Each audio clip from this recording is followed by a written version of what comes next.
పొగాకు ఉత్పత్తులు అనేది బాగా ప్రభుత్వం మన హై స్కూల్కి కనీసానికి ఒక 100 మీటర్ల దూరంలో ఎక్కడైనా సరే ఈ పొగాకు ఉత్పత్తులు అనేవి ఎవరు అమ్మకూడదు. ఈ పొగాకు ఉత్పత్తులు ఏంటి అంటే ఖైని, గుట్కా, జర్దా, పాన్ మసాలా ఇలాంటివి చాలా ఉన్నాయి. ఇవన్నీ ఎక్కడ పడితే అక్కడ తినటం, ఎక్కడ పడితే అక్కడ ఉమ్మేయటం, బస్సులో పోయినా కూడా, ప్రయాణం చేసినా కూడా, లేకపోతే రైల్వే ప్లాట్ఫామ్లో ఎక్కడైనా సరే అసలు చూడటానికి చాలా వికారంగా ఉంటుంది.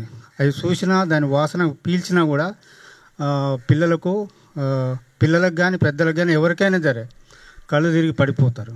అంటే అంత నిషాగా ఉంటుంది అన్నట్టు. ఇవన్నీ ఈ ప్రభుత్వం దాన్ని నిర్మూలించాలన్న ఆలోచనతోటి ఒక ప్రతిజ్ఞ ఏర్పాటు చేశారు. ఒక 2 నిమిషాలు మనం అందరం లేచి ఈ ఒక ప్రతిజ్ఞ చేద్దాము. అలా స్టాండ్ అప్. నేను ఈరోజు ప్రతిజ్ఞ చేస్తున్నాను. నేను పొగాకు ఉత్పత్తులు, సిగరెట్, బీడీ, గుట్కా, ఖైని, జర్దా మొదలైనవి వాడకూడదని నిశ్చయంగా నిర్ణయించుకున్నాను. పొగాకు వాడకం వల్ల కలిగే ఆరోగ్యపరమైన, ఆర్థికపరమైన మరియు సామాజిక సమస్యలు నాకు పూర్తిగా తెలుసు. నేను ఎప్పటికీ పొగాకు వాడకాన్ని ప్రారంభించను మరియు ఎవరు వాడకూడదని చైతన్యం చేస్తాను. నా కుటుంబం, స్నేహితులు, సమాజం పొగాకు వాడకానికి దూరంగా ఉండేలా ప్రోత్సహిస్తాను. ఆరోగ్యకరమైన జీవనశైలి అనుసరిస్తాను. నేను ఈ ప్రతిజ్ఞను సత్యనిష్టతో సమాజహిత కోసం తీసుకుంటున్నాను. పొగాకు త్యాగం చేస్తే జీవితం విజయవంతం అవుతుంది. మీరు సినిమా చూసినప్పుడు, టీవీ చూసినప్పుడు క్యాన్సర్తో బాధపడుతున్న వాళ్ళ యాడ్స్ వస్తాయి కదా, అడ్వర్టైజ్మెంట్లు. సేమ్ కుర్కురే, చిప్స్, సమోసా, జిలేబీ ఇలాంటి వాటికి అన్నిటికీ, బిస్కెట్లు ఇలాంటి వాటికి కూడా రాబోతుంది. అది కోట్లు నడుస్తుంది. అంటే మీరు తినేవి కూడా ఈ ఖైని, జర్దాతో సమానం. ఆరోగ్యానికి అంత హానికరం. అది తెలిసి తెలియక మీరు కూల్ డ్రింక్స్ కూడా హానికరం. మీకు ఒకటి విషయం చెప్తాను. మీరు సమోసా, జిలేబీ ఇవన్నీ చేసే వాళ్ళ దగ్గర ఆయిల్ ఎక్కడి నుంచి వస్తుందంటే పెద్ద హోటల్స్ ఉంటాయి కదా, పెద్ద హోటల్స్లో మొదటిసారి వాడేసి దాన్ని సెకండ్ హ్యాండ్కి అమ్మేస్తారు.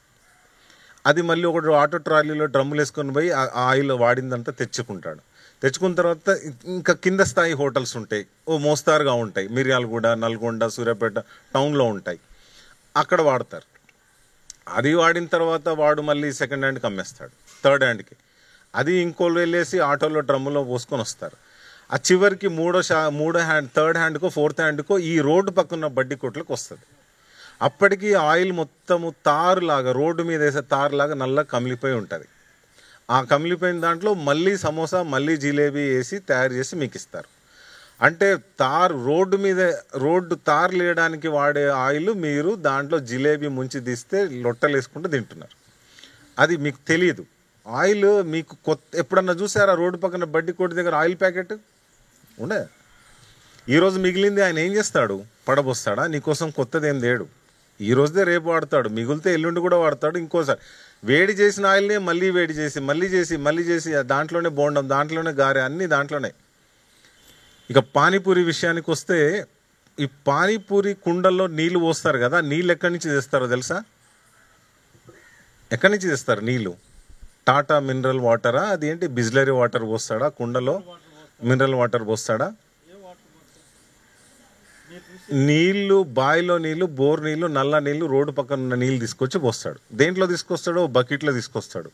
అవే మురికి చేతులతోని అదే మురికి నీళ్లు పోసిన కుండలో చేతులు ముంచి మీకు ఇస్తుంటే, అన్న ఇంకొంచెం ఉల్లిపాయ అన్న ఇంకొంచెం బఠానీ ఇంకా రసం పోయన్న అంటుంటారు.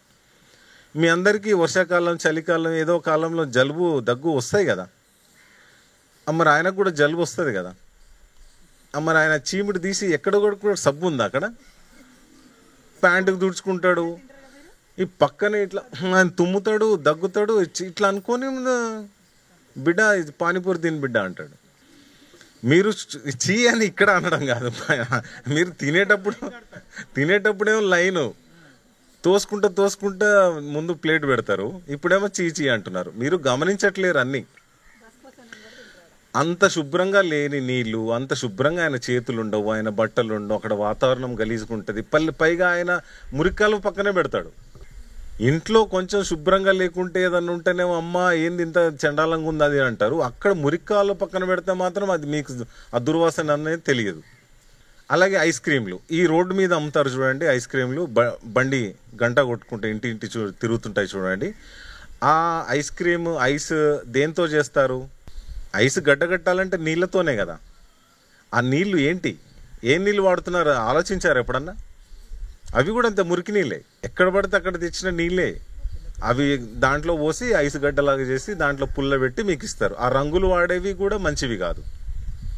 కాబట్టి మీరు తినేవి చాలా ఆలోచించి తినండి. ఏది మంచిది ఏది మంచిది కాదు తెలుసుకొని తినండి. ఇష్టం వచ్చినట్టు తినకండి. ఐస్ క్రీమ్లు, పీచు మిఠాయి, ఈ పానీపూరి, ఆ జిలేబీ, సమోసా, కుర్కురే, చిప్స్ అన్నీ చండాలమైనవి, మీ ఆరోగ్యాన్ని హాని కలిగించేవి. అసలు ఆరోగ్యం బాగలేకపోతే మీ దగ్గర ఎంత ఖరీదైన వస్తువు ఉన్నా కానీ మీరు దాన్ని ఆస్వాదించలేరు, ఎంజాయ్ చేయలేరు, సంతోషంగా ఉండలేరు కదా. అవును కదా. కాబట్టి మీరు తినే ఆ జంక్ ఫుడ్ ప్యాకెట్లలో పెట్టి అమ్మే ఆ చిప్స్, కుర్కురే, బిస్కెట్స్, ఇటువైపు బడ్డీ కొట్టు, ఇవన్నీ కూడా ఆపేయండి. ఇంట్లో కావాలంటే అమ్మ వాళ్ళని చేయమని చెప్పండి. ఇంకా మీలో ఎవరన్నా బియ్యం తినేవాళ్ళు ఉన్నారా? అమ్మాయిలు ఎక్కువ మంది ఉంటారుగా బియ్యం తినేవాళ్ళు. బియ్యం తినకండి. బియ్యం తింటే నట్టలు పడితే మీకు రక్తహీనత వస్తుంది. రక్తహీనత వస్తే మీరు పాఠాలు సరిగా వినలేరు, శ్రద్ధగా ఉండలేరు, మీకు నీరసంగా ఉంటుంది, శక్తి ఉండదు, సరిగా ఆడుకోలేరు, చదువుకోలేరు. తర్వాత రక్తహీనత చాలా ఎక్కువైతే గుండె కూడా లావు అవుతుంది. గుండె లావు అయితే కొత్తది మార్చాలి. కొత్తది మార్చడం అంత ఈజీ ఏం కాదు, అంత సులువేం కాదు కదా. మీకు ఎవరు ఇస్తున్నారు అక్కడ, ఎవరు అమ్ముతున్నారు అక్కడ కొత్తగా? కాబట్టి మీరు అంత దూరం తెచ్చుకోకండి. కేవలం బియ్యం తినడం ఆపేసి ఆ చేతులు శుభ్రంగా సబ్బుతో కడుక్కొని అన్నం తినడానికి ముందు, బాత్రూమ్ నుంచి వచ్చిన తర్వాత గోర్లు ప్రతి ఆదివారం కత్తిరించుకుంటే మీకు వచ్చే సాధారణ చిన్న అనారోగ్య సమస్యలు ఉంటాయి చూడు, దాంట్లో 85% నివారించవచ్చు. చాక్ పీసులు, బల్పాలు, మట్టి కూడా తింటుంటారు కొంతమంది, అలాగ తినకూడదు. దానివల్ల ఆరోగ్యం పాడద్దు. ఈరోజు టాపిక్, ముఖ్యమైన టాపిక్ సిపిఆర్. సి అంటే కార్డియో, పి అంటే పల్మనరీ, ఆర్ అంటే రిసస్టేషన్. కార్డియో పల్మనరీ రిసస్టేషన్ అంటే గుండె ఊపిరితిత్తులకు సంబంధించి పునర్జీవం. సిపిఆర్ అనేది ఎవరికి చేస్తామంటే కార్డియాక్ అరెస్ట్ వచ్చిన వాళ్ళకి చేస్తాం. కార్డియాక్ అరెస్ట్ అంటే జీవలక్షణాలు లేని వాళ్ళు అనమాట. జీవలక్షణాలు అంటే ఏంటి అంటే గుండె కొట్టుకోవడం, శ్వాస ఉండటం, స్పృహ ఉండటం. ఇవి 3 ఉంటే జీవలక్షణాలు. ఇవి 3 ఉంటే మనిషి బ్రతికున్నాడని చెప్తాం ఈ లక్షణాలను బట్టి. ఎప్పుడైతే గుండె చప్పుడు ఉండదో, శ్వాస ఉండదో, సృహలో ఉండరో, ఈ 3 లేకపోతే వాడు శవంతో సమానం. అయితే కార్డియాక్ అరెస్ట్ వచ్చినప్పుడు ఉన్న పలంగా అకస్మాత్తుగా కింద పడిపోతాడు వ్యక్తి. అతను కార్డియాక్ అరెస్ట్ వల్ల కింద పడిపోయాడా, వేరే కారణం చేతనా అనేది తెలుసుకోవడం కోసం ముందు అతని దగ్గరికి వెళ్ళి అతన్ని పలకరించాలి. గట్టిగా భుజాలను తడుముతూ, చెవి దగ్గర బిగ్గరగా అరుస్తూ, ఏమైంది పెద్దాయనా, లేకుంటే ఏమైంది బాబు, లేకుంటే ఏమైంది అన్న అని గట్టిగా ఒక 5 సార్లు అరవాలి. అరిచినప్పుడు ఆయన స్పందన లేకపోతే మీరు కెరోటిడ్ పల్స్ ఇక్కడ ఉంటుంది. ఇక్కడ ఈ కార్టిలేజ్ ఉంది కదా, గొంతు ఎత్తు భాగం ఉంది కదా, దీని పక్కన 3 వేలు, దీని మీద 3 వేలు పెట్టి ఇలా పక్క కంటే ఒక గుంతలాగా ఉంటుంది. అందరు చేయండి.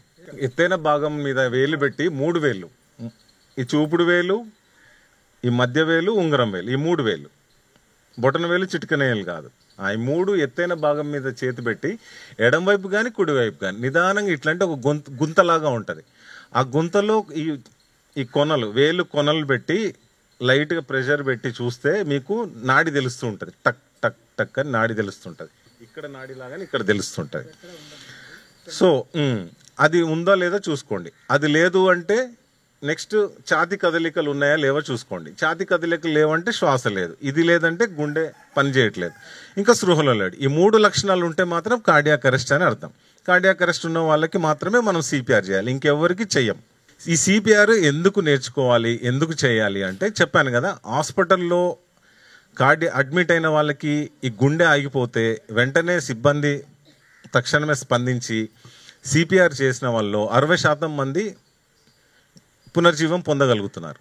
అదే మన చుట్టుపక్కల ఇండ్ల దగ్గర లేకుంటే మార్కెట్లో ఇంకెక్కడ షాపింగ్ మాల్స్లో కానీ ఎవరికైనా ఇలాగా గుండె ఆగిపోయి కింద పడిపోతే వాళ్ళలో పునర్జీవం కల్పించడం చాలా తక్కువ. ఎందుకంటే అక్కడ మనకి ప్రజలకి ఎవరికి కూడా సిపిఆర్ గురించి సరిగా అవగాహన లేదు. ఎవరో మిలిటరీలో పనిచేసే వాళ్ళకి, కొంతమంది పోలీస్ కానిస్టేబుల్ వాళ్ళ ట్రైనింగ్లో నేర్పిస్తారు, వైద్య సిబ్బంది. ఈ 3 రకాల సంస్థల ఉద్యోగస్తులకు మాత్రమే తెలిసి ఉంటుంది, మిగతా వాళ్ళకి ఎవరికి తెలియట్లేదు. దానివల్ల వాళ్ళు ఏం చేయలేకపోతున్నారు, వాళ్ళకి పునర్జీవం కల్పించలేకపోతున్నారు. ఎమర్జెన్సీగా అంబులెన్స్ అవన్నీ వచ్చే వరకు అర్ధగంట అవుతుంది, అర్ధగంట అయ్యే లోపల ఇక్కడ ప్రాణం పోతుంది. సిపిఆర్ 3 నిమిషాల లోపల పడిపోయిన, మీ కళ్ళ ముందు పడిపోయిన వ్యక్తికి ఈ లక్షణాలు 3 ఉన్నాయా లేవో చూసుకొని, ఈ 3 లేకపోతే వెంటనే సిపిఆర్ చేయాలి, 3 నిమిషాల లోపలే చేయాలి. ఎందుకంటే 5 నిమిషాలు దాటితే బ్రెయిన్కి ఆక్సిజన్ బ్లడ్ అందకుంటే బ్రెయిన్ డెడ్ అయిపోతుంది. అప్పుడు మీరు చేసిన, ఒకవేళ గుండెలయ్యి అందుకున్న, శ్వాస వచ్చిన, బ్రెయిన్ మాత్రం డెడ్ అవుతుంది, ఎప్పటికీ అది స్పృహలోకి రాడు. ఆయన ఎప్పుడు కోమాలనే ఉండాల్సి వస్తుంది, కొన్ని నెలల తర్వాత చనిపోతాడు. అంటే మీరు చేసిన ఉపయోగం ఉండదు. అదేదో పడిన వెంటనే 3 నిమిషాల లోపల మీరు సిపిఆర్ చేయగలిగితే గుండెలయ్య వస్తుంది, శ్వాస వస్తుంది, స్పృహలోకి వస్తాడు, అతని పునర్జీవం కల్పించే అవకాశం ఉంటుంది. ఆ విధంగా వాళ్ళ కుటుంబ సభ్యులు శోకాన్ని కూడా మీరు లేకుండా చేస్తారు, దూరం చేస్తారు. ఇది ఎవరికి 90 ఏళ్ళు, 100 ఏళ్ళు, 110 ఏళ్ళు, లేకుంటే 80 ఏళ్ళు వృద్ధులకు కాదు, వాళ్ళకి మాత్రమే కాదు. ఈ మధ్య చిన్న పిల్లలకు కూడా హార్ట్ అటాక్ వస్తుంది, కార్డియాక్ అరెస్ట్ వస్తుంది, గుండె ఆగిపోతుంది చిన్న పిల్లలకు కూడా. ఈ సిపిఆర్ ఎవరెవరికి చేయాలి అంటే పుట్టిన పిల్లల దగ్గర నుంచి, అప్పుడే పుట్టిన పిల్లల దగ్గర నుంచి ఎన్ని సంవత్సరాల వయసున్న వాళ్ళకైనా సిపిఆర్ చేయాలి అంటున్నారు. అంటే దాని అర్థం ఏంటి, అప్పుడే పుట్టిన బిడ్డలకు కూడా కార్డియాక్ అరెస్ట్ అయ్యే అవకాశం ఉందనే కదా అర్థం, అంతే కదా. అంటే మీ ఏజ్ గ్రూప్ వాళ్ళకు కూడా కార్డియాక్ అరెస్ట్ వచ్చే అవకాశం ఉంది, గుండె ఆగిపోయే అవకాశం ఉంటుంది మీ ఏజ్ వాళ్ళకు కూడా, మీకంటే చిన్న వయసు వాళ్ళకు కూడా, మీకంటే పెద్ద వయసు వాళ్ళకు కూడా. కాబట్టి మీరందరూ నేర్చుకోవాలి, లక్షణాలు ఏంటో నేర్చుకోవాలి, గుర్తించడం ఎలాగో నేర్చుకోవాలి, కార్డియాక్ అరెస్ట్ అని తెలియగానే సిపిఆర్ ఎలా చేయాలో నేర్చుకోవాలి. కార్డియాక్ అరెస్ట్ రావడానికి కారణాలు: వడదెబ్బ, తీవ్రమైన వడదెబ్బ వల్ల కూడా గుండె ఆగిపోవచ్చు. పొరపాటున నీళ్ళలో పడి మునుగుతారు ఈత రాని వాళ్ళకు కూడా గుండె ఆగిపోవచ్చు. కరెంటు షాక్ కొడుతుంది, అడ్డం పడిపోతారు చూడండి, కరెంట్ షాక్ కొట్టగా నేల మీద పడిపోతారు, వాళ్ళు అలా అవ్వడానికి కారణం కార్డియాక్ అరెస్ట్, గుండె ఆగిపోతుంది. అలాగే పిడుగుపాటు, ఉరుములు, పిడుగులు, ఆ శబ్దానికి కూడా కొంతమందికి వస్తుంది. ఇంకా వాంతులు, విరోచనాలు, డీజే సౌండ్, విపరీతమైన డీజే సౌండ్, చిన్నపిల్లలు కానీ వృద్ధులకు కానీ ఎవరికైనా రావచ్చు. 45 సంవత్సరాల వాళ్ళకి రావద్దా డీజే సౌండ్కి గుండెపోటు, గుండె ఆగిపోవడం అంటే వాళ్ళకి కూడా వస్తుంది. సో చెప్పాను కదా, ఇవి ముఖ్యమైనవి: వాంతులు, విరోచనాలు, వడదెబ్బ, ఫిట్స్,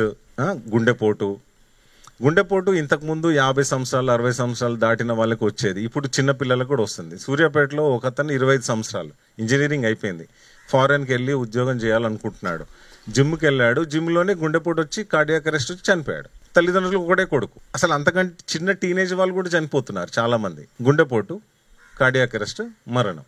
ఆ వాళ్ళకి వెంటనే పక్కన ఉండి ఎవరన్నా సిపిఆర్ చేస్తుంటే 50% ఛాన్సెస్ ఉన్నాయి, 50-50 ఛాన్సెస్ ఉన్నాయి వాళ్ళు బ్రతకడానికి. వాళ్ళ పక్కన ఉన్న వాళ్ళకి ఎవరికి సిపిఆర్ చేయడం తెలియక చేయక వాళ్ళు అలాగే చనిపోతున్నారు అనుకోవచ్చు. హార్ట్ అటాక్, కార్డియాక్ అరెస్ట్ ఒకటేనా అంటే కాదు. హార్ట్ అటాక్ ఏమో రక్త ప్రసరణ లోపం వల్ల వస్తుంది, ఈ కార్డియాక్ అరెస్ట్ ఏమో విద్యుత్ తరంగాల లోపం వల్ల వస్తుంది. రెండు వేరు. కాకపోతే హార్ట్ అటాక్ వచ్చిన వాళ్ళకి వైద్యం చేయకపోతే అది కార్డియాక్ అరెస్ట్గా మారి చనిపోతారు. మీ కళ్ళ ముందు ఒక అతను పడిపోయాడు, ఒక లేడీయో జెంటో ఏదైనా వయసు 40 సంవత్సరాలు 20 సంవత్సరాలు కుప్పగూలి పడిపోయాడు.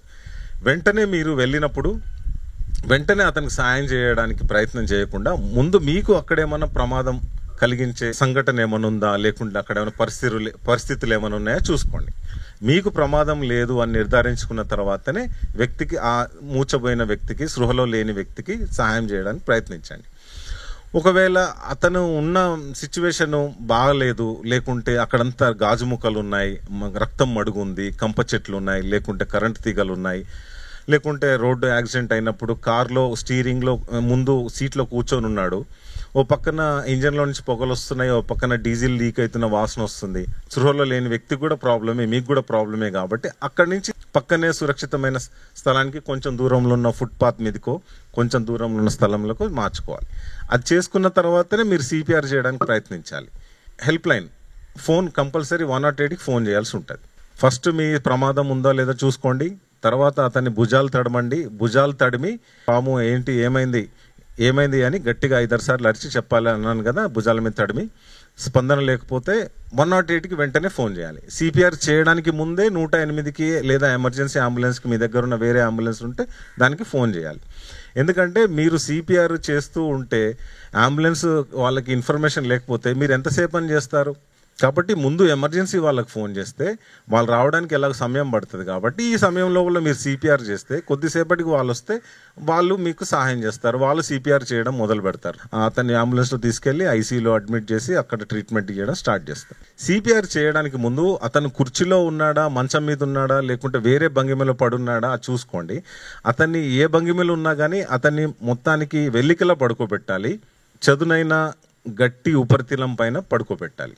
అంటే ఒక చెక్క బల్లలాగా ఫ్లాట్గా గట్టిగా చెక్క బల్ల లేకుంటే నేల సాఫ్గా ఉండాలి. ఓకేనా, దాని మీద పడుకోబెట్టాలి. కుర్చీలోనే గుండె ఆగిపోతే కుర్చీలోనే కూర్చోబెట్టి సిపిఆర్ చేయకూడదు. అలాగే పరుపు మంచం మీద పడుకుంటే పరుపు మంచం మీదనే పడుకోబెట్టి సిపిఆర్ చేయకూడదు. ఎందుకంటే ఆ పరుపు మెత్తగా ఉంటుంది కాబట్టి మీరు సిపిఆర్ చేస్తే ఉపయోగం ఉండదు. కాబట్టి గట్టి నేల చదునైన ఉపరితలం పైనే పడుకోబెట్టాలి. అంటే చెక్క బల్ల లాంటిది, ఇనుప మంచం లాంటిది నేల మీద పడుకోబెట్టిన తర్వాత ఛాతీ కనపడేటట్టుగా ఉంచాలి. అంటే షర్టు, బనీను, టీ షర్ట్ ఏమైనా ఉంటే తీసేయాలి. ఇప్పుడు మనము పల్స్ చూడాలి, నాడి చూడాలి. నాడి మామూలుగా మనం హాస్పిటల్కి వెళ్ళినప్పుడు పేషెంట్లను చూసేటప్పుడు ఈ చేతికి మణికట్టు దగ్గర నాడి చూస్తారు కదా. ఇలాంటి స్పృహలేని పేషెంట్లో చేతి మణికట్టు దగ్గర కాదు చూడాల్సింది, ఇక్కడ గొంతు దగ్గర. చెప్పాను కదా, ఈ ఎత్తైన కార్టిలేజ్ ఉంది కదా, థైరాయిడ్ కార్టిలేజ్, మృదులాస్థి అంటారు. దాని పక్కగా ఇట్లా చెయ్యి ఇట్లా అంటే ఇక్కడ గుంతలాగా ఉంటుంది, సన్నటి గాడిలాగా ఉంటుంది. ఆ గాడిలో 3 వేళ్ళు కొనలు పెట్టి చూస్తే మీకు కెరోటిడ్ పల్స్ తెలుస్తుంది. ఇది మీరు 10 సెకండ్లు లెక్క పెట్టాలి. కొంతమంది 1 2 3 4 5 6 7 8 9 10 అని లెక్క పెడతారు. కొంతమంది 1 2 3 4 5 6 7 8 9 10 అని లెక్క పెడతారు. ఇలా ఒక్కొక్కరు ఒక్కొక్క రకంగా ఒక్కొక్క స్పీడ్లో లెక్క పెడతారు. కాబట్టి మనకు వచ్చిన గైడ్ లైన్స్ ప్రకారం మార్గదర్శకాలు ఏంటంటే 1 1 2 2 3 3 4 4 5 5 6 6 7 7 8 8 9 9 10 10 ఇలాగ 10 సెకండ్స్ చూడాలి. 10 సెకండ్స్లో మీకు స్పర్శ తెలియకపోతే అదే 10 సెకండ్స్లో స్పర్శ కరోటిడ్ నాడి చూస్తూనే ఛాతీ కదలకుడు కూడా కళ్ళతో గమనిస్తూ ఉండాలి. ఈ రెండూ లేనప్పుడు మీరు సిపిఆర్ స్టార్ట్ చేయడం. ఇక్కడ ఒకటి విషయం, మనకి సినిమాల్లో చూసినట్టు కానీ ఎక్కడన్నా యూట్యూబ్లో చూసినట్టుగా కానీ గుండె లయ చప్పుడు వినడానికి వాళ్ళు గుండె మీద చెవు పెట్టి వింటారు. అలా చేయకూడదు. మన గైడ్ లైన్స్ ప్రకారం కేవలం కళ్ళతో మాత్రమే ఛాతీ కదలికలు, శ్వాస తీసుకుంటా లేదన్నారు ఛాతీ కదలికలు గమనించాలి. ఛాతీ మీద పెట్టి గుండె చప్పుడు వినడం చేయకూడదు.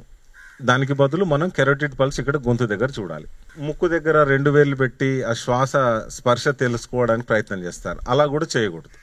ఆ తర్వాత మీరు ఈ చేతి మడమ అంటారు కదా, ఇది అరచేయికి పక్కన ఇక్కడ ఉందిగా మడమ, ఈ మడమని మీరు ఛాతీ ఎముక మీద పెట్టాలి. ఆ ఛాతీ ఎముక ఏంటో నేను ఇప్పుడు చూపిస్తాను. ఛాతీ ఎముక మీద పెట్టేసి మోచేతులు ఫోల్డ్ అవ్వకుండా, మడత పడకుండా, గూడలు స్ట్రాంగ్గా ఉంచేసి ఛాతీని నొక్కాలి 2 చేతులు పెట్టేసి. తర్వాత 30 సార్లు చేయాలి. 30 సార్లు చేసిన తర్వాత ముక్కు మూసి మన నోటి ద్వారా వాళ్ళ నోటికి శ్వాస అందించాలి. ఇది వేరే వాళ్ళు, పరాయి వాళ్ళు అనుకుంటే వాళ్ళకి మనం చేయాల్సిన అవసరం లేదు. వాళ్ళకి కేవలం మనం ఛాతీని మాత్రమే నొక్కి చేయొచ్చు. ఈ నోటి ద్వారా శ్వాస పరాయి వాళ్ళకి ఇవ్వాల్సిన అవసరం లేదు. ఇంట్లో వాళ్ళకైతే చేయొచ్చు. ఇలాగ 30:2 ఈ నిష్పత్తిలో 5 సార్లు చేయాలి 2 నిమిషాల్లో. ఇంకోటి, ఛాతీని ఎంత బలంగా నొక్కాలంటే చేతులతోని కనీసం 2.5 అంగుళాలు ఛాతీ లోపలికి వెళ్ళాలి. అలాగే 60 సెకండ్లో 110 సార్లు ఛాతీని నొక్కాలి. 60 సెకండ్లో 110 సార్లు నొక్కాలి. నొక్కితే ఎంత బలంగా నొక్కాలంటే కనీసం 2.5 అంగుళాలు. పెద్దవాళ్ళకి, చిన్నవాళ్ళకి నేను వేరే చెప్తాను. 2.5 అంగుళాలు లోపలికి వెళ్ళాలి. అంత బలంగా, అంత స్పీడ్గా చేయాలి. 5 సెట్లు అంటే ఒక సెట్కి 30 సార్లు ఛాతీని నొక్కడం, 2 సార్లు నోటి ద్వారా శ్వాస ఇవ్వడం, 30 సార్లు ఛాతీని నొక్కడం, 2 సార్లు శ్వాస ఇవ్వడం. ఇలా 30:2 నిష్పత్తిని ఒక సెట్ అయితే ఇలాంటివి 5 సెట్లు చేసినప్పుడు ఒక సైకిల్ అవుతుంది. ఆ సైకిల్ని మనం 2 నిమిషాల్లో అవగొట్టాలి. అంత పద్ధతిగా చేస్తేనే మార్గదర్శకాలు అలా ఉన్నాయి. అలా చేస్తేనే మనం సిపిఆర్ దిగ్విజయం అవుతుంది, వాళ్ళకి పునర్జీవం కలిగే అవకాశం ఉంటుంది. తలపైకి పెట్టి ఇక్కడ గొంతు కింద మీకు గుంతలాగా ఉందా? ఆ గుంత దగ్గర నుంచి ఇక్కడ పొట్ట మీద ఒక గుంతలాగా ఉంటుందా? ఈ గుంతకి మధ్యలో ఉన్నది ఛాతీ ఎముక అంటారు. ఓకేనా? ఈ గుంతకి మధ్యలో ఉన్నది ఛాతీ ఎముక. ఇటువైపు పక్కటెముకలు, ఇటువైపు కుడివైపు పక్కటెముకలు, ఎడమవైపు పక్కటెముకలు ఉంటాయి కదా, మధ్యలో ఉంటుంది కదా ఈ గుంత నుంచి అది ఛాతీ ఎముక. ఆ ఛాతీ ఎముక కింద ఉంటుంది, అంటే మధ్యలో ఉంటుంది హార్ట్. ఎడం వైపు కాదు, కుడివైపు కాదు, సరేనా? కాకపోతే కొద్దిగా ఎడం వైపు వాలిపోయి ఉన్నట్టు ఉంటుంది, కొంచెం ఎడం వైపు వాలిపోయినట్టు ఉంటుంది, కానీ పూర్తిగా ఎడం వైపు ఉండదు గుండె. ఈ ఛాతీ ఎముక కింద ఉంటుంది. అందుకనే మనం ఈ ఛాతీ ఎముక మీద చేతి మడుమను పెట్టి మనము చెస్ట్ కంప్రెషన్స్ ఇస్తాం. చెస్ట్ కంప్రెషన్స్ ఇచ్చినప్పుడు ఏమవుతుందంటే ఈ ఛాతీ ఎముకకి వెనకాల వెన్నుపూసకి మధ్యలో గుండె ఉంటుంది కాబట్టి ఈ రెండింటి మధ్యలో పెట్టి మనం కంప్రెషన్ చేస్తున్నాం కాబట్టి గుండెలో ఉన్న రక్తం ముందుకు ప్రవహించే అవకాశం ఉంటుంది. ఆగిపోయిన గుండెలో మిగిలి ఉన్న రక్తం ముందుకు వెళ్ళే అవకాశం ఉంటుంది. ముందుకు అంటే మిగతా అవయవాలకి, అలాగే బ్రెయిన్కి రక్త ప్రసరణ మనం అందించడం అనేది ముఖ్యం ఇక్కడ. సో బ్రెయిన్కి మనము ఆ రక్తం అందించడం, ఆక్సిజన్ అందించడం 5 నిమిషాలకు మించితే బ్రెయిన్ డెడ్ అవుతుంది. కాబట్టి మనం పడిపోయిన వెంటనే సిపిఆర్ చేయడం వల్ల ఉద్దేశం ఏంటంటే ఈ ఛాతీ ఎముకకి వెనకాల ఉన్న వెన్నుపూసకు మధ్యలో గుండె ఉంటుంది కాబట్టి రెండింటి మధ్యలో గుండెని మనం పెట్టి అదుముతుంటే ఆ మిగిలిపోయిన రక్తం ఏదైతే ఉందో గుండె గదుల్లో అది ముందుకు వెళ్తుంది. ముందుకంటే బ్రెయిన్కి కూడా వెళ్తుంది, మిగతా అవయవాలకు కూడా వెళ్తుంది. దీనివల్ల బ్రెయిన్ని డ్యామేజ్ అవ్వకుండా, పర్మనెంట్గా డ్యామేజ్ అవ్వకుండా మనము నియంత్రించగలుగుతాం కొద్దిసేపు వరకు, ఎమర్జెన్సీ టీం వచ్చేంత వరకు. ఖచ్చితంగా 50%, 100 మందికి చేస్తే 50 మందికి పునర్జీవం వచ్చే అవకాశం ఉంటుంది. అందుకని ఈ ఛాతీ ఎముక ఇక్కడ పైన గుంతుంది, కింద గుంతుంది కదా, కింద గుంత పైన అంటే చివరి భాగం మీద మాత్రమే చేయి పెట్టి కంప్రెస్ చేయాలి. ఛాతీని అదిమేటప్పుడు చేతి మడమ ఎక్కడుండాలంటే ఈ చివరి భాగం మీద ఉండాలి, కింది భాగం మీద. అంటే సుమారుగా ఈ 2 చనుమొనలు ఉన్నాయనుకోండి, ఇది ఒక ఊహారేఖ అనుకోండి, ఈ ఊహారేఖకి కింద ఈ 2 చనుమను కలిపే లైన్ ఒక ఊహారేఖ అనుకుంటే దాని కింద చేయి పెట్టి అదమాలి. అది కరెక్ట్ ప్లేస్. ఎక్కడ పడితే అక్కడే అదుమితే సిపిఆర్ కాదు. ఇటువైపు పక్కటెముకల మీద చేయకూడదు, కుడివైపు ఎడంవైపు పక్కటెముకల మీద పెట్టి చేయకూడదు, పొట్ట మీద పెట్టి చేయకూడదు, గొంతు మీద పెట్టి చేయకూడదు. ఈ ఛాతీ ఎముక కింది భాగం మీదనే చేయాలి. మీకు ఇంకో డౌట్ రావచ్చు, మరి బలంగా చేస్తే ఛాతీ ఎముక ఇరిగిపోతే ఎట్లా అని. ఇంత చిన్న పిల్లవాళ్ళకి 1 సంవత్సరం నుంచి 8 సంవత్సరాల వయసు ఉన్న వాళ్ళకి మాత్రం ఒక్క చేతితోనే చేయాల్సి ఉంటుంది. మాలాంటి పెద్దవాళ్ళు, నా అంత పెద్దవాళ్ళే అనుకుంటే 2 చేతులు పెట్టి చేయొచ్చు.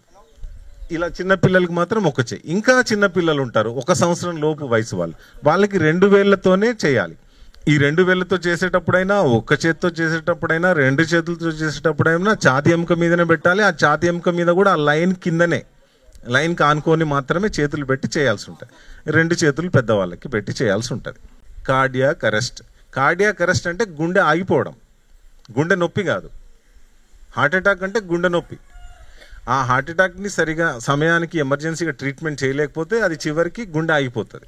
ఎప్పుడు కూడా 140 మంది కోట్ల జనాభాకి, లేకుంటే ప్రపంచంలో ఉన్న 900-700 కోట్ల జనాభాకి 72 ఉండాలి, 74 ఉండాలి, 76 ఉండాలని అలా ఉండదు. ఒక రేంజ్ ఉంటుంది. 60 నుంచి 100 మధ్యలో ఉంటే నార్మల్ కింద పరిగణించవచ్చు. 60 కంటే తక్కువ ఉంటే హార్ట్ బీట్ లో అయినట్టు, 100 కంటే ఎక్కువైతే హార్ట్ బీట్ పెరిగినట్టు. ఇప్పుడు నేను చెప్పిన కండిషన్స్ ఉన్నాయి కదా, నీట మునగడం, పిడుగు, అతిసార వ్యాధి, వడదెబ్బ, గుండె జబ్బులు, కిడ్నీ జబ్బులు, ఈ సందర్భాల్లో అలాగే లవణాలు, సోడియం, పొటాషియం క్లోరైడ్ హెచ్చుతగ్గులు అవ్వడం, మెగ్నీషియం హెచ్చుతగ్గులు అవ్వడం, డ్రగ్ ఎలర్జీ, ఫుడ్ ఎలర్జీ, ఇలాంటి అన్ని సందర్భాల్లో కొన్ని సందర్భాల్లో గుండె హార్ట్ బీట్ 100కి మించిపోతుంది. అంటే 150, 250, 350కి అట్లా వెళ్ళిపోతుంది. కొన్ని సందర్భాల్లో ఇవే కండిషన్లో హార్ట్ బీట్ 60 కంటే తగ్గుతుంది. అంటే 40, 20, 10 అలా వచ్చేస్తుంది. ఈ పెరిగేదాన్ని టాకికార్డియా అంటాం, ఓకే. ఈ తగ్గేదాన్ని బ్రాడికార్డియా అంటాం, ఓకే. ఈ 150, 250, 350కి చేరుకున్న తర్వాత ఆ తర్వాత ఇక 450, 550కి వెళ్ళదు, ఆగిపోతుంది గుండె, అంతే ఆగిపోతుంది, సడన్గా ఆగిపోతుంది. అలాగే ఈ 60 నుంచి 40కి వచ్చినప్పుడు నిదానంగానే వస్తుంది, 40 నుంచి 20కి వచ్చినప్పుడు నిదానంగానే వస్తుంది. ఇక 20 తర్వాత ఫాస్ట్గా గుండె ఆగిపోతుంది, అంతే. మీరు ఈసీజీ ఛాతి పట్టి తీస్తారు, సినిమాలో కూడా చూస్తారు, ఆ టీవీ మీద స్ట్రెయిట్ లైన్ వస్తుంది, ఇట్లా స్ట్రెయిట్ లైన్ వచ్చిందంటే గుండె ఆగిపోయింది అనమాట, గుండె లయ, గుండె చప్పుడు ఆగిపోయింది అనమాట. ఈ అన్నిటికీ కారణం ఇప్పుడు చెప్పాను కదా, కొన్ని కారణాలు, వడదెబ్బ అనేవని. వీటన్ని సందర్భాల్లో హార్ట్ బీట్ పెరగడమో తగ్గడమో జరిగి దాన్ని వైద్యం సరైన సమయంలో ఎమర్జెన్సీ చేయకపోతే నిదానంగా గుండె ఆగిపోతుంది. ఆ గుండె ఆగిపోయిన వాళ్ళకి మాత్రమే సిపిఆర్ చేస్తాం. అతనికి గుండె ఆగిపోయిందని ఎలా నిర్ధారించుకోవాలంటే, కెరోటిడ్ పల్స్ లేకుంటే, శ్వాస లేకుంటే, స్పృహ లేకుంటే, ఈ మూడిట్లో ఏది ఒకటి ఉన్నా కానీ అది కార్డియాక్ అరెస్ట్ కాదు. ఈ 3 ఖచ్చితంగా నెరవేరాలి, ఉండాలి ఆ వ్యక్తికి, ఆ స్పృహ కోల్పోయిన వ్యక్తికి. ఈ 3 లేకపోతేనే జీవలక్షణాలు లేనట్టు, జీవలక్షణాలు లేకపోతేనే కార్డియాక్ అరెస్ట్ బాధితుడని గుర్తించాలి. ఆయనకు మాత్రమే సిపిఆర్ చేయాలి. గుండెపోటు వచ్చిన వాళ్ళకి సిపిఆర్ చేయకూడదు, ఎందుకంటే ఆయన నొప్పితో బాధపడుతున్నాడు, స్పృహలోనే ఉన్నాడు, శ్వాస ఉంది, గుండె ఉంది, సోయి ఉంది, అమ్మ అయ్యా అని నొప్పితో బాధపడుతున్నాడు, స్పృహలో ఉన్నట్టే కదా, అతనికి సిపిఆర్ చేయకూడదు. ప్రతి ఒక్కరూ మరణించడానికి ముందు జరిగేది కార్డియాక్ అరెస్టే. మీకు ఎలాంటి సమస్య అయినా రావండి, క్యాన్సర్ రానివ్వండి, మీకు హార్ట్ అటాక్ రానివ్వండి, కిడ్నీ ఫెయిల్ అవ్వనండి, జాండీస్ రావండి, కామెల్ రావండి, ఏదన్నా రానివ్వండి, డెంగ్యూ రావండి, చివరికి మనిషి చనిపోయే ముందు జరిగేది గుండె ఆగిపోవడమే. గుండె ఆగిపోవడం ద్వారానే మరణం సంభవిస్తుంది. ఎవ్వరు డెత్ సర్టిఫికేట్లో చూసినా కానీ death due to cardiac arrest అనే రాస్తుంటుంది. కారణం మొదలు ఎక్కడైనా అవ్వచ్చు, చివరికి మాత్రం కార్డియాక్ అరెస్ట్తోనే ఆయనకు సర్టిఫికేట్ ఎండ్ అవుతుంది, ఆయన ఫోటోకు దండ పడుతుంది. కాబట్టి కార్డియాక్ అరెస్ట్ చాలా ఇంపార్టెంట్.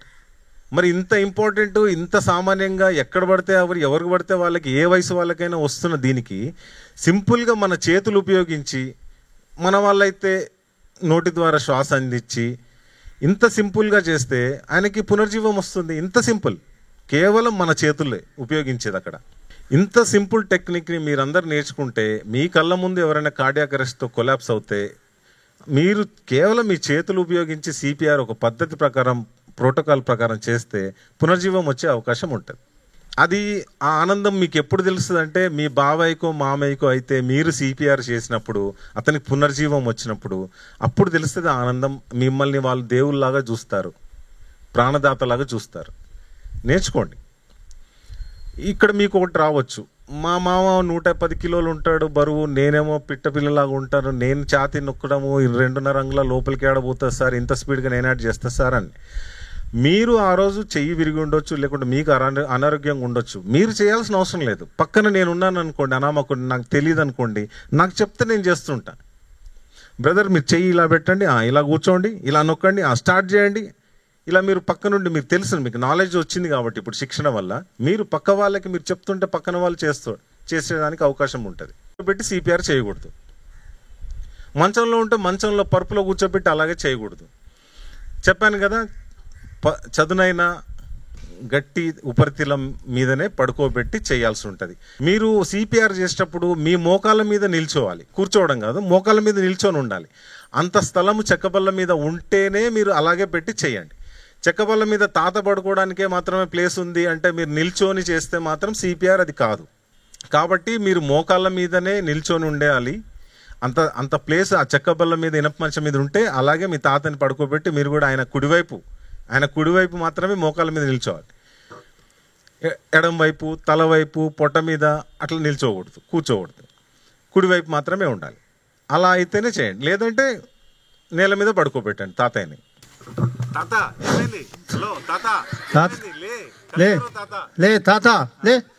ఇలాగా చెవు పక్కనే, చెవుకి దగ్గరలో ఉండి ఆయనకి కుడివైపు మాత్రం నిల్చోవాలి. ఇది కరెక్ట్ పొజిషన్. మోకాళ్ళ మీద నిల్చొని ఉండాలి, ఇలా కూర్చోవడం కాదు. నిల్చొని మోకాళ్ళ మీద నిల్చొని కుడివైపు ఉండి ఛాతి భాగం, నా తాత ఛాతి భాగం ఈ లెవెల్లో ఉండాలి. అక్కడ కాళ్ళ దగ్గర కాదు కూర్చోవాల్సింది, ఈ ఛాతి దగ్గర కూర్చోవాలి. 5 సార్లు, కనీసం 5 సార్లు భుజాల మీద గట్టిగా తడుముతూ చెవు దగ్గర బిగ్గరగా అరుస్తూ తాత ఏమైంది తాత ఏమైంది అంటే స్పర్శ లేనప్పుడు నేను ఏం చేయాలి? వెంటనే 108కి ఫోన్ చేయాలి. 108కి ఫోన్ చేసిన తర్వాత తాతని కుర్చీలోంచి తీసుకొచ్చి పడుకోబెట్టిన తర్వాత షర్ట్ కానీ బనీన్ కానీ ఏదన్నా ఉంటే ఇప్పేసిన తర్వాత నేను మన తాత ఛాతి కదలికలు చూస్తూ, పైగా కెరోటిడ్ నాడి ఈ గుంతలో ఉంది కదా, సన్నటి గాడిలో ఉంటది కదా, 3,000 పెట్టి 3,000 కొనలతో పెట్టి ఛాతి కదలికలు ప్లస్ కెరోటిడ్ పల్స్ ఈ లెక్క పెట్టేటప్పుడు 10 సెకండ్లు లెక్క పెట్టాలి. 11, 22, 33, 44, 55, 66, 77, 88, 99, 10, 10 ఈ లెక్క పెడుతున్న ఛాతి కదలికలు కూడా చూస్తాను. ఈ రెండూ లేవు. ఇలాగ 5 సార్లు పిలిచినప్పుడు కనీసం స్పర్శ లేదు. ఇప్పుడు నేను సిపిఆర్ చేయాల్సి ఉంటుంది. సిపిఆర్ చెప్పాను కదా, ఛాతి ఎముక మీద ఈ ఊహారేఖ కింద 2 చేతులు. మీకు ఎడం చేతి వాటం అయితే ఫస్ట్ ఎడం చేయి, మీరు కుడి చేతి వాటం అయితే మొదట కుడి చేయి పెట్టుకోండి. నేను ఎడం చేతి వాటం అనుకోండి, ఎడం చేయి పెడతాను, దానిపైన కుడి చేయి పెడతాను, 2 వేళ్ళు ఇలా ఇంటర్లీస్ చేస్తాను. ఇంటర్లీస్ చేసి ఈ లైన్ ఉంది కదా, ఇలా పెన్తో గీస్తాను, లైన్ కింద చేతులు పెట్టి ఛాతి ఎముక కింద 3, 4, 5, 6, 7, 8, 9, 10, 11, 12, 13, 14, 15, 16, 17, 18, 19, 20, 21, 22, 23, 24, 25, 26, 27, 28, 29, 30 టైమ్స్ చేసిన తర్వాత వెంటనే ఇట్లా టిల్ట్ చేయాలి. హెడ్ టిల్ట్ చేసి చిన్ని రేస్ చేసి గదమని రేస్ చేసి ఇలా చేయడం వల్ల నాలుక అడ్డుపడి ఉంటుంది, గొంతుకి అడ్డుపడి ఉంటుంది. ఆ నాలుక అడ్డుపడిని సరి చేస్తాం, అప్పుడు నాలుక సరి అయిపోతుంది. అందుకోసమనే మనం తలని కొంచెం పైకి టిల్ట్ చేస్తాం. టిల్ట్ చేసిన తర్వాత ఇప్పుడు నోరు తెరవాలి. నోరు ఎందుకు తెరవాలంటే ఒకవేళ వాళ్ళు ఒకవేళ టాబ్లెట్స్ ఆత్మహత్య చేసుకోవడానికో దేనికో టాబ్లెట్లు మింగి ఉంటారు, లేదంటే కొంతమంది అన్నం లంచ్ చేస్తూ ఉంటేనే డిన్నర్ చేస్తూ ఉంటేనే హార్ట్ అటాక్ వస్తుంది. అలాగే అన్నం మెతుకులు నోట్లోనే ఉండిపోతాయి. టాబ్లెట్లు ఇంకేదన్నా నోట్లో ఉంటే అప్పుడు మనము అది అలాగే ఉంచేసి నోటి ద్వారా శ్వాస ఇస్తే ఉపయోగం ఉండదు. కాబట్టి నోట్లో ఏమన్నా అడ్డు ఉందా, అన్నం మెతుకులు కానీ టాబ్లెట్లు కానీ ఇంకేమన్నా అడ్డు ఉన్నాయా చూసుకోవాలి. ఉంటే కనపడితే తీసేయాలి, వేలు పెట్టి తీసేయాలి. అందినంత వరకే తీసేయాలి, అందని దానికోసం ప్రయత్నం చేయొద్దు. అందినంత వరకు తీసేయాలి. తీసేసి ముక్కు మూసి నోరు తెరిచి 2 సార్లు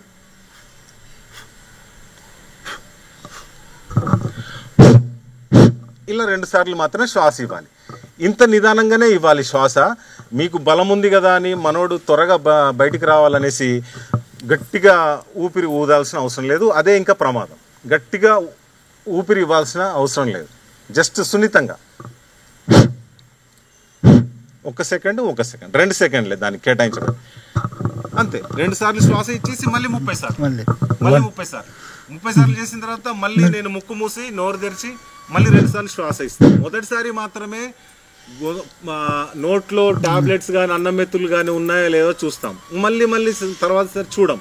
2వ సారి 3వ సారి 4వ సారి 5వ సారి ఇక డైరెక్ట్గా 30 సార్లు ఛాతీని నొక్కేసి 2 సార్లు ముక్కు మూసి నోటి ద్వారా శ్వాస ఇస్తాం.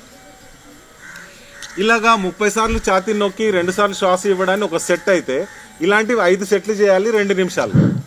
ఈ 5 సెట్లు అయిపోయిన తర్వాత, అంటే ఒక సైకిల్ అయిపోయిన తర్వాత అప్పుడు మళ్ళీ మనము నాడి చూడాలి. 1 2 3 4 1 1 2 2 3 3 4 4 5 5 6 6 7 7 8 8 9 9 10.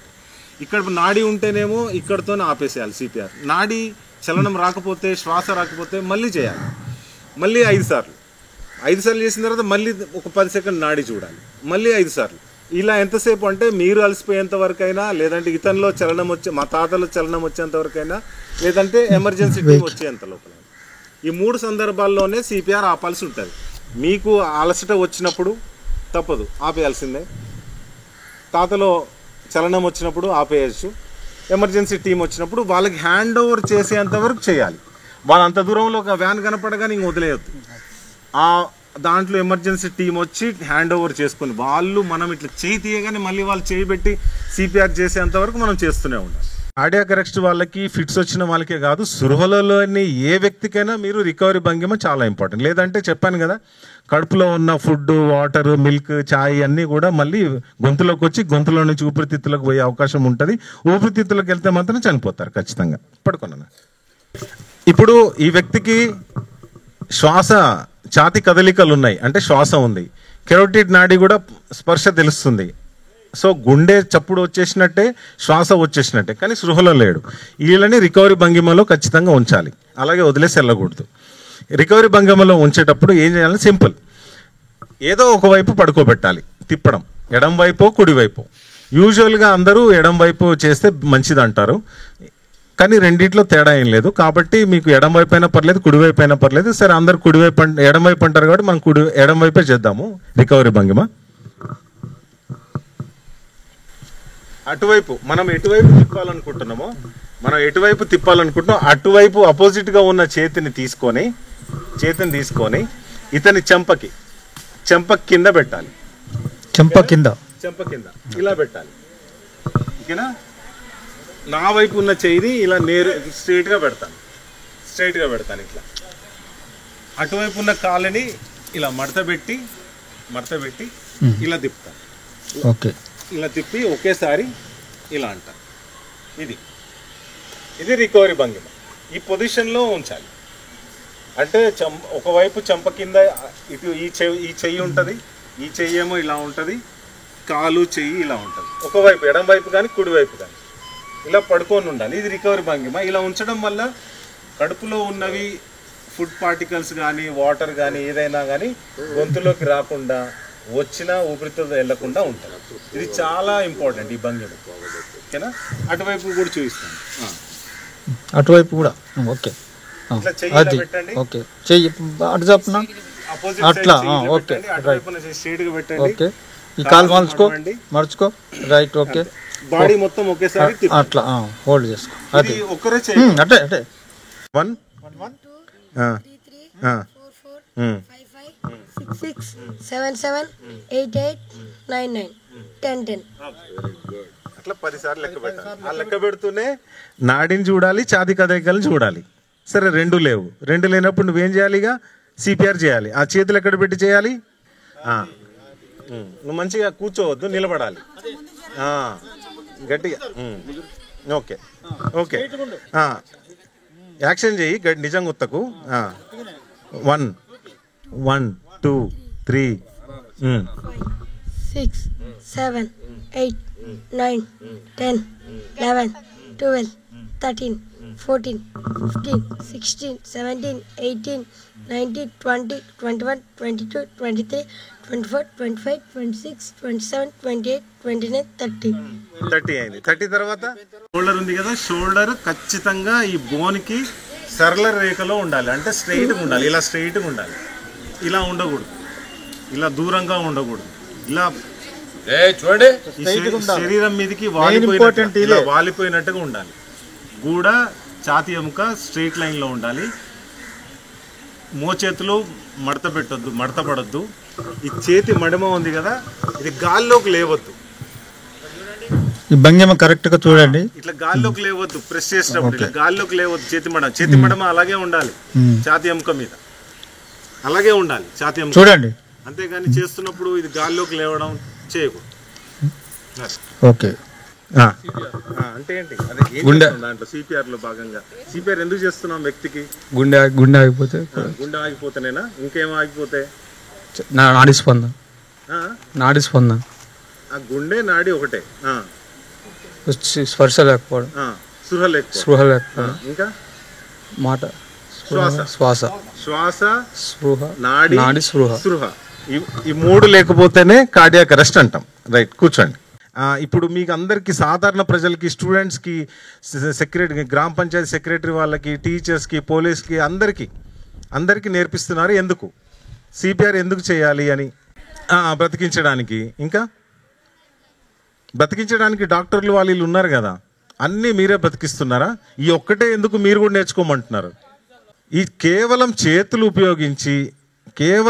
ఉపయోగించి చేయడం వలన, వెంటనే స్పందించి చేయడం వలన, మార్గదర్శకాలు యాస్టీస్గా ఫాలో అయ్యి చేయడం వలన మనము 50% మరణాలని నివారించవచ్చు కేవలం చేతులు ఉపయోగించం. ఇది సింపుల్, ఇది ఎవరైనా చేయగలరు కదా. దీనికి డాక్టర్లు, పెద్ద పెద్ద డాక్టర్లు అవసరం లేదు కదా. మీరు సాధారణ ప్రజలందరూ ఎవరికి చేతులు ఉన్నాయో ఆ చేతులు ఉన్న ప్రతి ఒక్కరు సిపిఆర్ చేస్తే, నేర్చుకుంటే, చేస్తే పక్కన వ్యక్తి బ్రతికే అవకాశాలు ఉంటాయి. గుండెకి రక్త ప్రసరణ ఉంటుంది. ఆ రక్త ప్రసరణ చేసే రక్తనాళాలు ఉంటాయి కదా, రక్తనాళాల్లో బ్లడ్ క్లాట్ అయ్యి కానీ ఇంకేదైనా సమస్య వల్ల గుండెకి రక్తం సప్లై విధానంలో ఏమన్నా ఫాల్ట్ ఉంటే హార్ట్ అటాక్ వస్తుంది. కార్డియాక్ అరెస్ట్ ఏమో విద్యుత్ తరంగాల ప్రసరణలో లోపం ఉంటే కార్డియాక్ అరెస్ట్ వస్తుంది. ఈ విద్యుత్ తరంగాలు ఎక్కడి నుంచి వస్తాయి? గుండెకి ఎస్ఏ నోడ్ నుంచి వస్తాయి. ఎస్ఏ నోడ్ ఎక్కడ ఉంటుంది? గుండె యొక్క కుడి ఏట్రియంలో ఉంటుంది. గుండె యొక్క కుడి ఏట్రియంలో చిన్న మెతుకు అన్నం గింజంత, బియ్యం గింజంత ఉంటుంది, బఠానీ గింజంత ఉంటుంది. అది మనము తల్లి గర్భంలో 4 వారాల వయసు ఉన్నప్పుడు తయారవుతుంది గుండె. అప్పటి నుంచి మనం చనిపోయేంత వరకు లబ్డబ్ లబ్డబ్ లబ్డబ్ అని ఇదేదైతే లయ ఉందో, ఇదైతే రిధం ఉందో, ఇది పద్ధతిగా కొట్టుకుంటుంది చూడండి. దీనికి మెయిన్ కారణము ఎస్ఏ నోడ్. ఇది బ్రెయిన్ కంట్రోల్లో ఉండదు. శరీరంలో అన్ని అవయవాలు భాగాలు బ్రెయిన్ కంట్రోల్లో ఉంటాయి, కానీ ఎస్ఏ నోడ్ మాత్రం బ్రెయిన్ కంట్రోల్లో ఉండదు. అసలు బ్రెయిన్ తయారవ్వకముందే తల్లి గర్భంలో ఉన్నప్పుడే తయారవుతుంది, మొదటి 4 వారాల్లోనే. అప్పటి నుంచి గుండెని అదే సిస్టమేటిక్గా కొట్టుకునేలాగా చూసుకుంటుంది. భయమైనప్పుడు గుండె ఎక్కువ అవుతుంది, గుండె వేగం ఎక్కువ అవుతుంది, ఇంకోసారి గుండె వేగం తక్కువ అవుతుంది, అది బ్రెయిన్ చూసుకుంటుంది. కానీ లబ్డబ్ లబ్డబ్ లబ్డబ్ అనే రిధం ఉందో ఆ రిధంని మాత్రం ఎస్ఏ నోడ్ మాత్రమే చూస్తుంది. ఎస్ఏ నోడ్ దేని అధికారం కింద పనిచేయదు, అసొంతంగా పనిచేస్తుంది. దాన్ని డిస్టర్బ్ చేసేది డీజే అయి ఉండొచ్చు, నీళ్ళలో మునగడం అయి ఉండొచ్చు, విషం అయి ఉండొచ్చు, వడదెబ్బ అయి ఉండొచ్చు, ఫిట్స్ అయి ఉండొచ్చు, గుండెపోటు, పిడుగులు ఇలాంటివి. ఆ లబ్డబ్ లబ్డ రిధమ్ని సృష్టించే ఎస్ఏ నోడ్ని డిస్టర్బ్ చేస్తాయి. డిస్టర్బ్ చేసినప్పుడు 60 నుంచి 100 మధ్యలో ఉండాల్సిన గుండె చప్పుడు 150, 250, 350కి పెరగవచ్చు. డాక్టర్ సంజీవ్ కుమార్ గారి ఆధ్వర్యంలో సిపిఆర్ మీద అవగాహన సదుకు చేసిన డాక్టర్ వాళ్ళ హెల్త్ టీం గారికి, నా దాంట్లో ఉపాధ్యాయులకు, ప్రియమైన విద్యార్థులకు నమస్కారం. చాలా మంచి సందేశకరమైన వివరణ ఇవ్వడం జరిగింది. అయితే నేను స్వయంగా చూసిన, ఇది మమ్మదే చేస్తే ఇక వాళ్ళు ఎట్లా అంటే ఇప్పుడు సార్ చెప్పినట్టు స్టార్ట్ చేసిరు. ఇక ఈ విధంగా కొడుతుంటే వాళ్ళు ముగ్గురు వాళ్ళు కొట్టినా కూడా ఏమాట్లేదు, ఇట్లా తిరుక్కుంటూ వచ్చి లాస్ట్కు స్ట్రైట్ నుంచే నో మోర్ దెన్ అప్పుడు వీళ్ళు స్టార్ట్ చేసారు అనమాట.